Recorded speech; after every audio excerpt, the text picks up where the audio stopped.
Hi, today I'm part of my Google Pixel 7 Pro and I'll show you how to turn on or turn off silent mode on this device.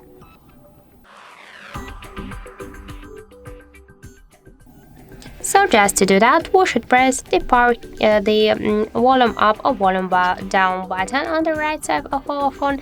Then we'll see here the bell icon. Just we should switch this bell icon to the cross bell, and now our calls and notifications, they will be muted. So this means that the silent mode is activated. If you want to turn off the silent mode, just by the same way, press up or down volume button, click to this bell icon and switch the cross bell to the regular one, and now we can see that the calls and notifications, they will ring. So that's it. Thank you for watching, and if you find this video helpful, don't forget to leave a like, comment and to subscribe our channel.